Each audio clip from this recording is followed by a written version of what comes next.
Outside the NBA, where we give you a take from a fan's perspective on the game. I'm Jayden with my co-host, Cameron. and we're here to talk about our top 10 in the league currently. And before we start, I'd like to say this is a collaborative list. So, I could agree on something, I could disagree on something. And I just wanted to let y'all know that before we started here today. So go ahead and start with number one.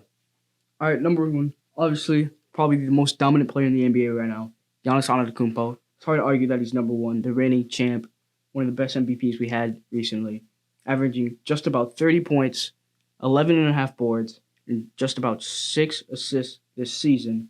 Giannis has really shown us that he's capable of winning another ring in this year's playoffs. And at number two, we have the reigning MVP, Nikola Jokic, who averaged 27 points, almost 14 boards, and 8 assists this season. Jokic, among many others, has marked the return of the big man in the NBA, but he has truly revolutionized it to become the passing big man. Okay, number three, coming in, we got another big man, Joel Embiid, who averaged 30 and a half points, almost 12 rebounds, and 4 assists. Well, what do we think about Joel Embiid? What are your thoughts? His ability to get to the stripe, it's really good for the 76ers. Obviously, he's really helped that team. Really the reason they're in the spot they are in right now.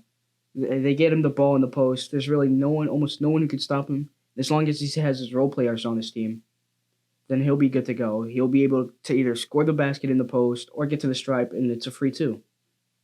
Okay. Well, I think that he's number three behind Jokic because Jokic operates at a whole different level. Jokic is just a passer, board getter, bucket getter. He does everything for your team at 7 foot, 284 pounds. It's hard to guard a man who can just shove you out the way, That's why Nikola Jokic is ahead of Joel. But, you're right. Joel Embiid's ability to get to the stripe is unlike any others, right? He can actually shoot it as well on the floor. He spaces out the defense. And that's why he's at number three. At number four, behind him, we got a shorter player, Stephen Curry, who averaged 25 and a half points, 5 rebounds per game, and 6 assists.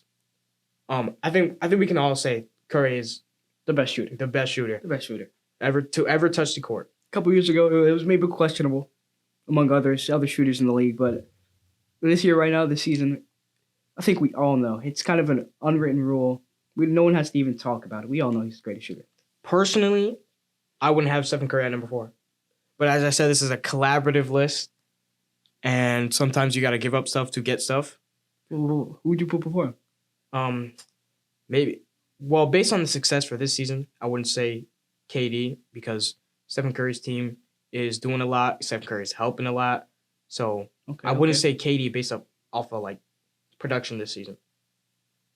But KD is a better player than Stephen Curry. Okay, I just want to put that's that fair out to there. say, but I feel Stephen Curry's had more of an impact on his team than KD does. Yeah, individual impact. Well, KD is one of the only stars Nets have, so the Warriors could survive somewhat without Curry. The Nets wouldn't be able to they would be like the Cavs were. He does drive their score percentages and all that. But yeah, Stephen Curry at number 4. So probably solely because of how he helps his team and the position that their team is in right now. And at number 5, we have the king, obviously, LeBron James, who averaged 30.3 points this season, one of the highest we've seen this season, one of the highest of his careers. Along with that goes 8 rebounds per game and 6 assists per game. He's really making his mark on the league. Yeah, it's very unfortunate what happened to them this season. Very unfortunate. They had somewhat of a super team. I don't know if getting a old Russell Westbrook makes you a super team, but more of a retirement home at that point. But yeah, it's very unfortunate. You have AD who just gets injured a lot.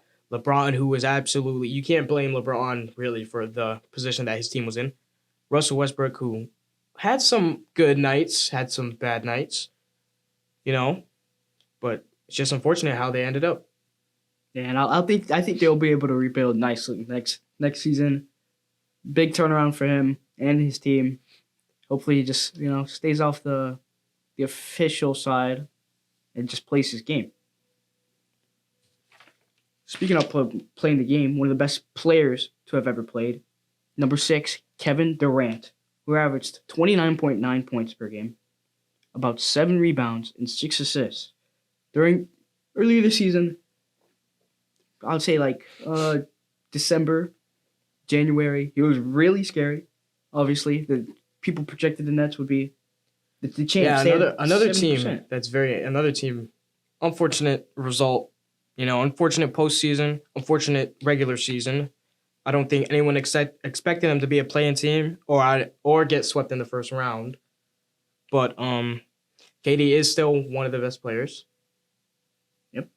And we're not talking about he's just a bucket getter. You can't guard KD, right? He's just a good Not much hooper. you can do. He's just a good hooper. Not much you can do against 6'10", big wingspan, effectively create jump shots over his opponent. He can finish, he can shoot, he can do it all. But I guess that didn't help him in the long run. Okay, and number 7, we got one of the younger guys, Luka Doncic, probably the best young player in the league right now. He averaged 28.5 points, 9 rebounds, and 8 assists. So, do you agree with me on that? Luka's the best young player. The only other player who could possibly argue that somewhat, I think, is Jason Tatum. Jason Tatum? Based off what they're doing right now,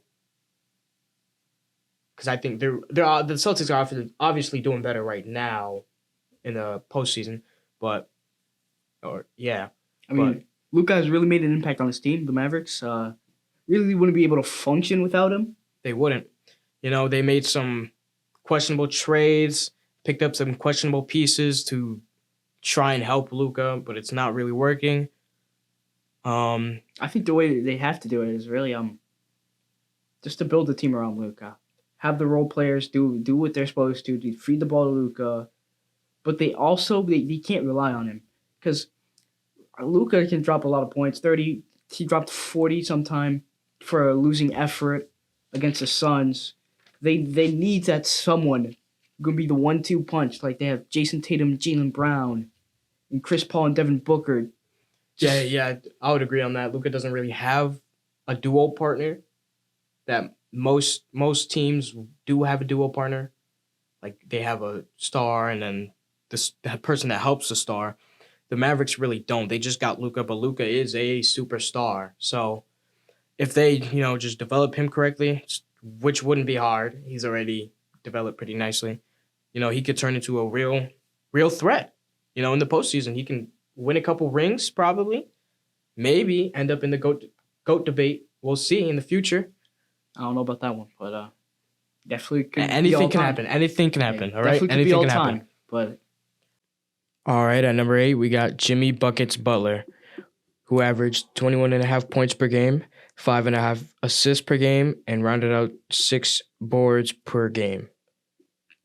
How do we feel about Jimmy Butler? How do you feel? I think he's a tough player.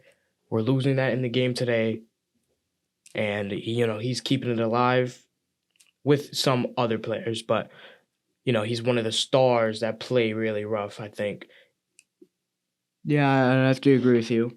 He's one of the best players on both sides of the court, defensively and offensively.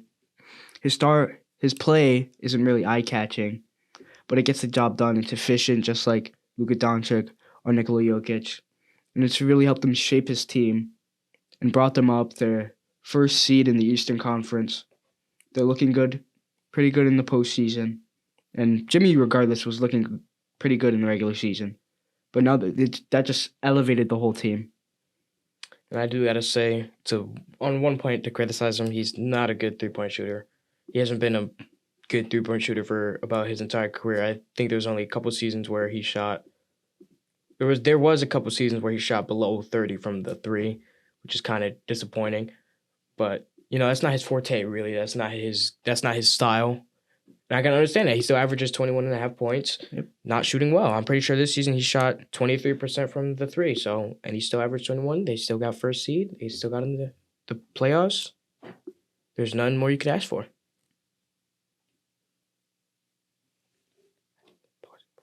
At number 9, we got another young player. In my opinion, it's interchangeable, number 9 and number 8, but Jason Tatum is our number 9. averaged 27 points, rounded out at 8 boards per game and 4.5 assists per game. What can we say about Jason Tatum? I mean, he's one of the young stars that's really doing it right now, really putting his mark on the league, on his team, and he's really driving the force for the Celtics. Yeah, they really Jason Tatum really has a chance for a ring this season right now. Yeah. They really have a chance. If they manage to get past the Bucks, which honestly would probably be their hardest series. It is out of the this hardest whole playoffs. series, yeah. So once they get past that, I think they'll be smooth cruising. If they get past that. That's fair, if. But yeah, they really do have a chance. Jason Tatum can go down as one of the best young stars. As I said, if Luka was in his position with Jason Tatum's team, I think they would do better than they are doing right now, maybe. They'd be one of the best in the West. But yeah, speaking of Jason Tatum's team, what do you think? The defense is on a different level, right? I mean, they really elevated their defense this. And Al Horford dropping 30. It's just a revolutionary second half to their season and into the postseason. They really flipped a switch, kind of kicked in survival mode. They knew what they needed to do, and thankfully they got it done. I don't think anyone predicted them to be this far. Oh, really? No. Based off of the season prior to that. So anything past this point is a good result, honestly, for Jason Tatum and his team. I think it's a good playoff experience for them. They have a lot of young players, even though most of them aren't playing. Young players like Peyton Pritchard, who you can see the potential. He's got a good 3-point shot. He knows how to handle and dish the ball. So this playoff experience will really be good for him. Those 3-point shots are deadly for the Celtics, you know? Speaking about 3-point shots, our number 10, one of the best 3-point shooters in the league right now, Trae Young, who averaged just about 28 points, really revolutionized the Hawks. One of the smaller guards, but that doesn't really stop him. He can still score in the paint. And even though he's had an unfortunate postseason against the Miami Heat, I feel like he's still made his stamp. People will still talk about him even this season.